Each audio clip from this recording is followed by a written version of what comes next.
Well, hello. How you doing? Whew. So, GN Coach. Is that Jeff? That's good to see you on. Hey Marion, good to see you. Hey Roz, thanks for coming on. I'm back on track today. A couple of minutes late, but otherwise back on track.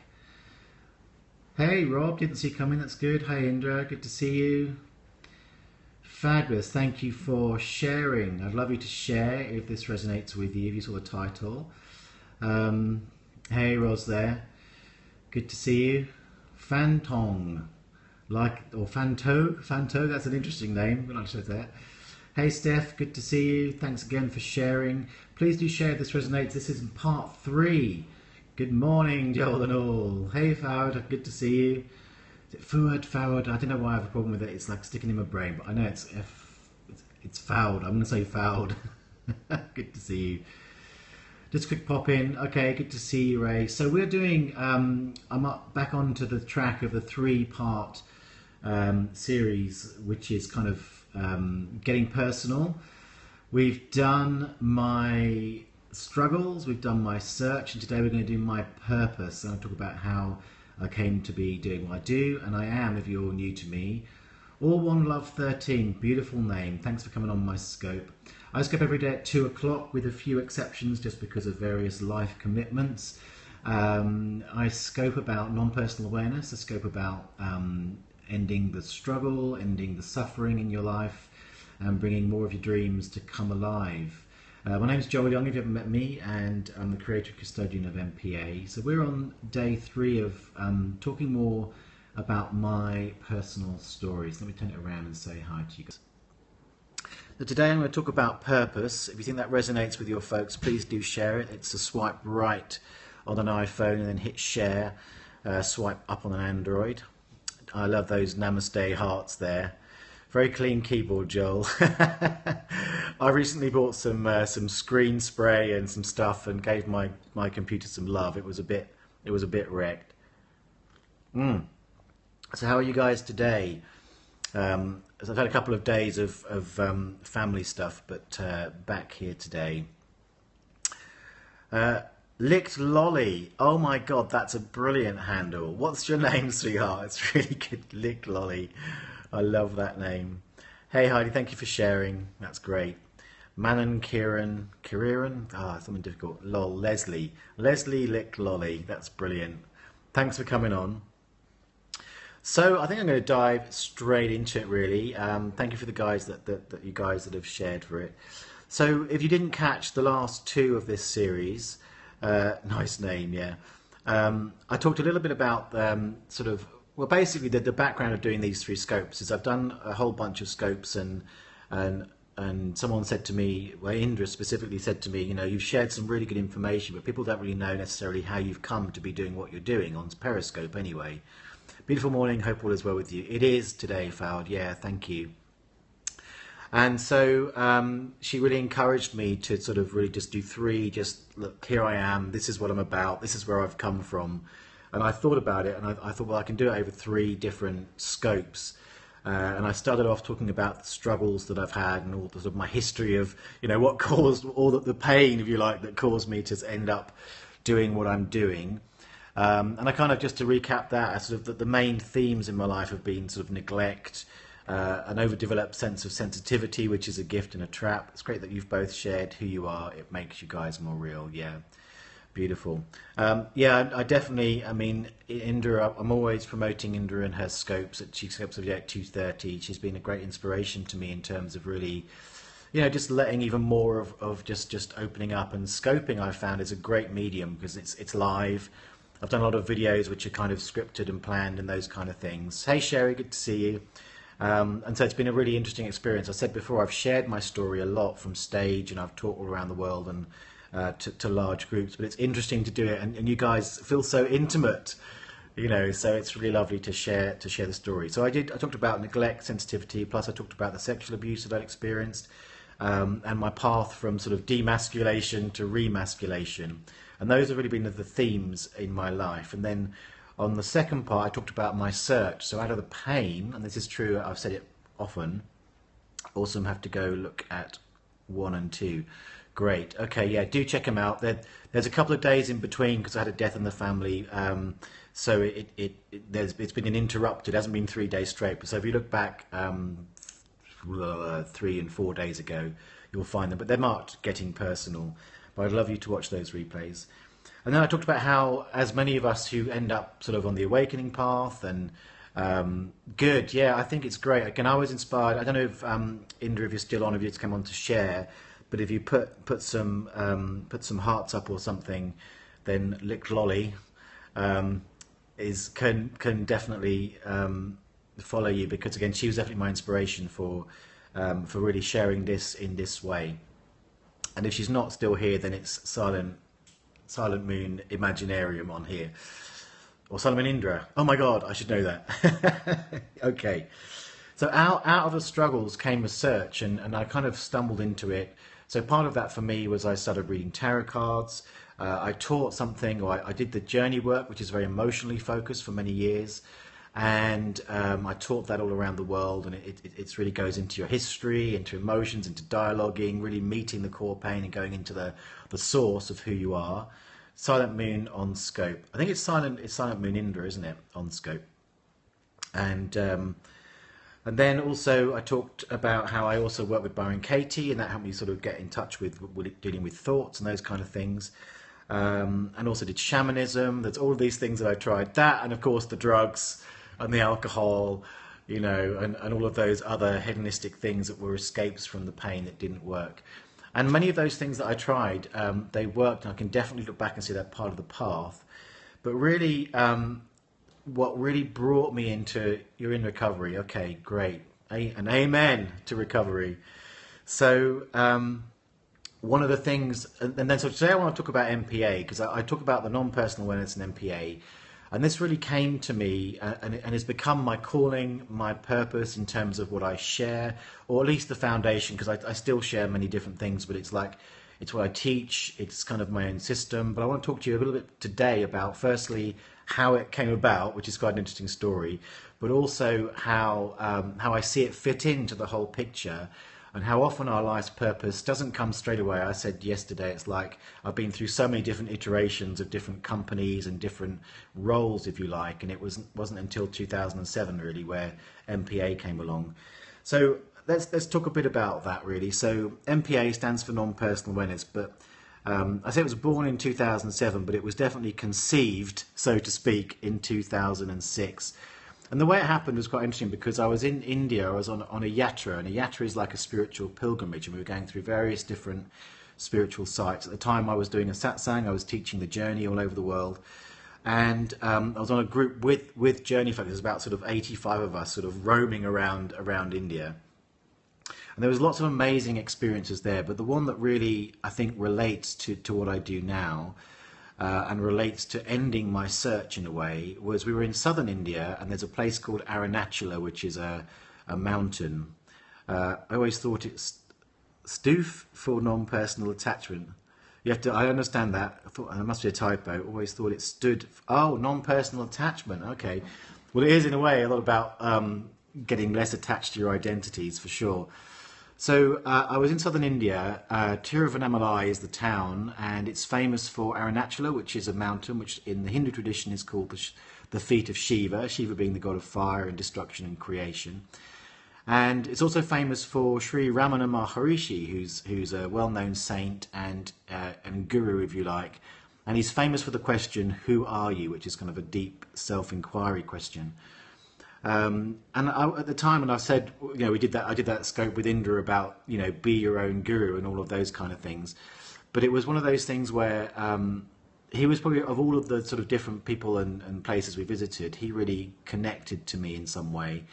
And he was known for meditating for like 20 years in a cave. And so we went up to this cave where he'd stayed, and it was like, I went in there going, okay, I love to meditate. You know, I've done like 6-day meditation retreats. I've run it. I've attended them, all these kind of things. But seriously, 10 years, come on.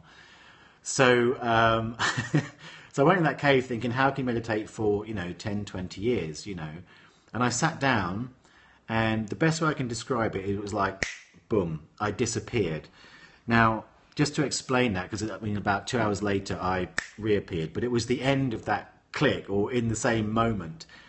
And this was very different because I'd done lots of years of meditation, going into source, having experiences of boundlessness. I'm at one with the universe, really cosmic, connected experiences. And that was, at that time, what I thought was, that was connection to God. And it is in terms of experience. But this was very interesting because I definitely was there because there was other people in the cave with me. And they told me afterwards, oh no, you were there for that couple of hours. My body was breathing, everything else. But here's the distinction. There was zero experience. And that's a very key thing for non-personal awareness. So there was literally nobody there, and yet there was existence happening. So it wasn't like I was experiencing nothing, because I've done that. I've experienced nothing, which is still an experience. Hey Mo, good to see you. It was very much a case of there was no experience. And I came out of that cave going like, ooh, that was an interesting experience. I wonder what it means. But what I realized over the next year is it had changed everything. And here's what it had changed. I'd been on my search, and I'd been in the spiritual game, seeking enlightenment and all of those things. But what it really taught me was that when I come out of that no experience, I'm in experience, and you can come into what I call a state of pure being, come into a state of you could call it enlightenment, you could call it presence, whatever that is. And all of the other experiences were available. And what it taught me was that all experience is equal. So that ended my search to try and kill my ego. And I went from trying to kill my ego and trying to solve all my problems and fix myself to really being a space of just being in a different relationship with the experiences that were coming through. So I no longer judged my ego. I no longer judged or tried to be a soul. I no longer tried to sort of be constantly in a state of enlightenment. And that was a huge part of what I call how MPA was conceived. So at the time, I was I was teaching the journey. I say I was at the top of my game. I had a full practice and all of these things. And yet in 2007, I was in a coffee shop, and I sat down. I was journaling, and literally a prayer was born through me. That's the best way I can say it to you. I said I talk to guides, and I read tarot and all those things. It was basically write this down. And what I now call the MPA process literally popped out of me onto my laptop, because I journal on my laptop. And it came with that kind of, that sort of message of this is, well, the prayer came first, which was phone died. Oh no! The prayer was, okay, God, universe, what you want to call that, is there something specific that will serve humanity that wants to come through me? And that's a prayer that you can always do yourself. Is there something specific that wants to come through me in service to humanity? And I was really clear when the prayer came through that if that means just continue teaching the journey, continue supporting Baron Katie, continue doing the other things that you're doing, that would have been fine. And it was odd to me that the prayer came through, because it was like, well, I'm sorted. It just literally, it was like a surprise prayer. Yes, a prayer was born, an enlightenment. Yes, it was kind of. In non-personal awareness, one of the biggest themes in it is that all life is received. We like to think that we have this personal will and we control it all and we have to choose our thoughts. But even in your choice of thoughts, really you don't have a choice. It's like everything is given and you're the last to know. And that was definitely the case with the prayer. It was like the prayer came, it was like, oh, okay, so this prayer is here, so I'm going to honour it and let it be prayed through me. And a week later, I was back in the same coffee shop journaling, and that's when the 6 simple lines popped out. And it was like, this is the answer to your prayer. There will be seminars all over the world. You'll end up on Periscope. It didn't quite say that, but... And the thing was very typical of me, is that it came out and I was like, what the fuck is this? I've been teaching the journey, which was like a 3-hour in-depth. You go into your history, you get loads of emotions. And this little thing was literally just like, don't take it personally. Share your prayer if you wish. The prayer was literally, if there's something specific that wants to come through me in service to humanity, I'm ready. That was it. It was just like that. And it was literally like, because I was teaching other people's work, and it was just like that acknowledgement I talked about yesterday, that even though it was other people's work that I was teaching, I was very fulfilled in a way, but there was a part of me that kind of knew somewhere inside of me that there was something unique that wanted to come through me. And I often say I was quite lucky. I stuck my hand into the universal stream at that time. It is a brave prayer. And it kind of did change everything, because when the MPA process popped out of me, firstly, oh wow, love the name, because when it first popped out of me, I was used to doing these big processes, and this was so simple. And the first time I tried it, literally, it was I was journaling. I was angry with my now ex-wife. And it was like, say these words, and there's 6 lines in the process, and it was I went through the 6 lines with the word in, because there's a slot in there, and I'll talk about that in a moment, but a slot where you insert the keyword in, or the phrase. I said it, and I knew that if I'd done a journey, I could have got to the heart of it, got to the root cause, got to the history that caused it, and after 3 hours of emoting and crying and everything else, there's a good chance that I would feel better. This took me 30 seconds. And it was literally like when snow melts on your bonnet or your boot if you're in the UK, a big slab just sort of slide. I call it the shwump effect. It just like shwump, it went off, and it was like, oh my God, it's just gone. And literally, it was like I'd taken something personally. I knew it had changed. I knew that more than just what I'd just worked on had changed. Personal prayers are so powerful. Yeah, I'm going to launch soon. The Art of Powerful Prayer. I've got that in the making at the moment, but it was just it amazed me. And then I spent 18 months going, what the heck is this? I met all of my preconceived ideas from my previous training, which I talk a lot about in the MPA trainings, because it really comes from a very different place. Then in 2009, I was doing a satsang weekend. And someone said to me, the first time I actually taught MPA was in that satsang weekend. And someone said to me, can you come to London and do satsang weekend there? Because it's NPA, N for, what's N for? N for nitro, P for Peter, A for attachment, as Steph said. Words are very powerful. Yes, they are. MPA, you got it. Actually, if I turn it around, you can see this, and I'll sort of finish the story. There's MPA there, and you can find it at myhandle.com. Also, if you go non-personal awareness, it's a simple process to stop taking things personally. I've discovered, really, I've had people have pain-free childbirth using MPA. I've had people get rid of eczema with MPA. I've had people end up letting go of 18 years of depression with MPA. I've had people have headaches go away with MPA. It's ridiculously powerful, quick, easy. And has made a huge difference to thousands of people all over the world now. I've taught it into 18 different countries now, and got a growing community and all of these things. Period pains, yes, I've heard it being used on period pains, and general. If one of the things there, let's talk a bit about what it does. Then it works directly with your identifications. So if you've taken on an idea about who you are in relation to your periods, that could be constantly affecting how you experience the sensations that come through. And it will look like blocks and things like that. And you can work on specific beliefs, you can work on emotional stuff. But if you use MPA and find the identity, it allows that to shift. When it shifts, it takes all of the beliefs, all of the emotions, and all of the physical experiences with it.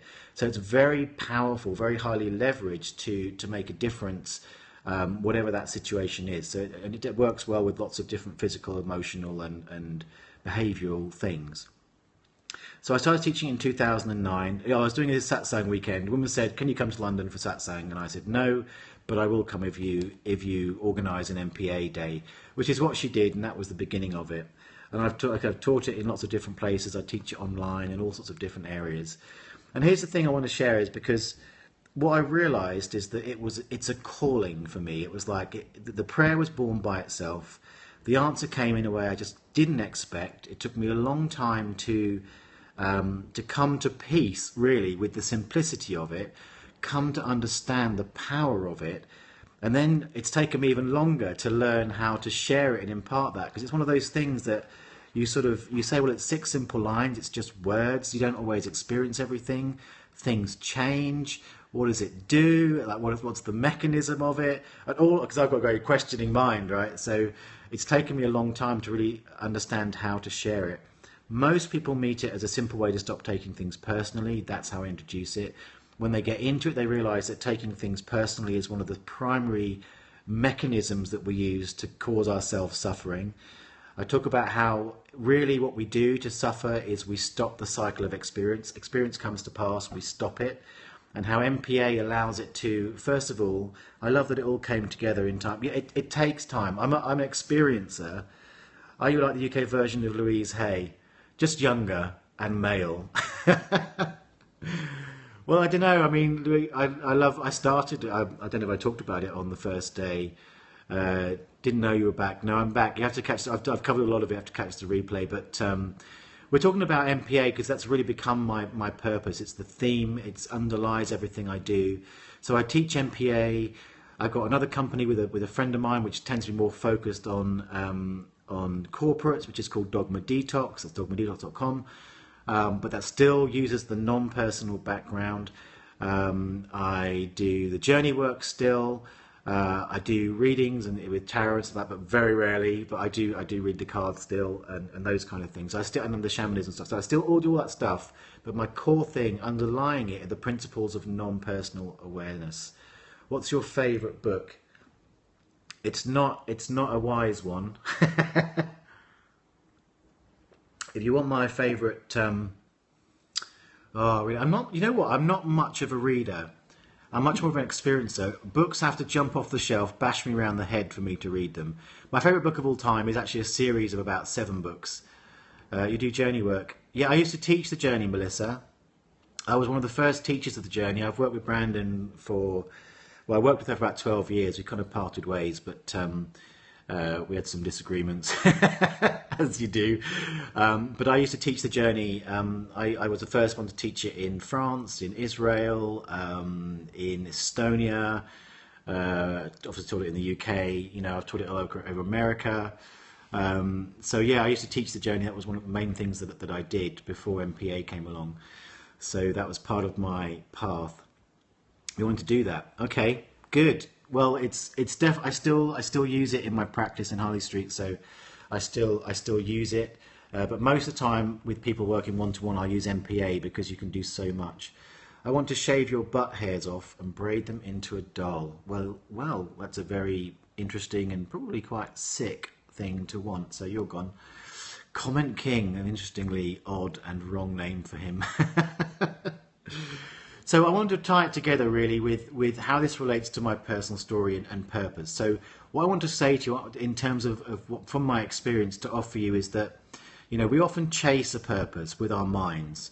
And my belief is that your purpose will find you and it will reflect how much money do you make. Well, that's an interesting question. Well, I charge 150 for a session or 195 if you're just doing one. That's if you book a number. I will say that I've gone up and down with money, and what I've done in the last year is completely shift my relationship to money. I noticed that things have changed. I wouldn't say that it's made me rich. I've definitely had some lean times. I think it's been very difficult for me to learn about running a business, because all the time I was with a journey, I was doing very well, but I was under someone else's banner. So coming into running my own business, I've made loads of classic business mistakes. I've had up times, down times. And I think I've been over the last, 9 years it's been around, but really 7 years. And 7 years is, I look at it as a child, is 7 years to kind of find my own way.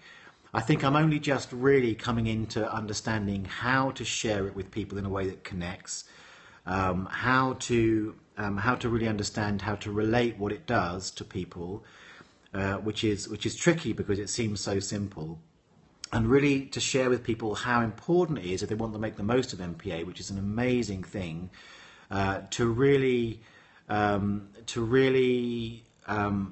practice it, to get involved with it, to immerse themselves with it, because there are so many secondary benefits to it. I'm not going to go into the 5 business mistakes today. I will at some point talk about my experiences with business. I think it's very important. Yeah, not the time for that now. Thank you, Indra. So, throw me a bit there. I was trying to tie it together really because I want to offer you, because I think so many people suffer from chasing a purpose. And my belief is that I've been on purpose my whole life. Everything that I have done has brought me to this moment. Everything that I've done, I mean, my purpose expressed as as a method that I teach, as a philosophy that I share, as a business that I have, it's MPA. But everything that I've done every moment, if it's like if you knew that if you died right now, you had completed your purpose, then you'd be much freer to understand that it's just about discovering who you are and what you're about in the moment. And in terms of my calling, if I look back, one of the things about MPA is it addresses, it allows you to address your experience as it comes through you.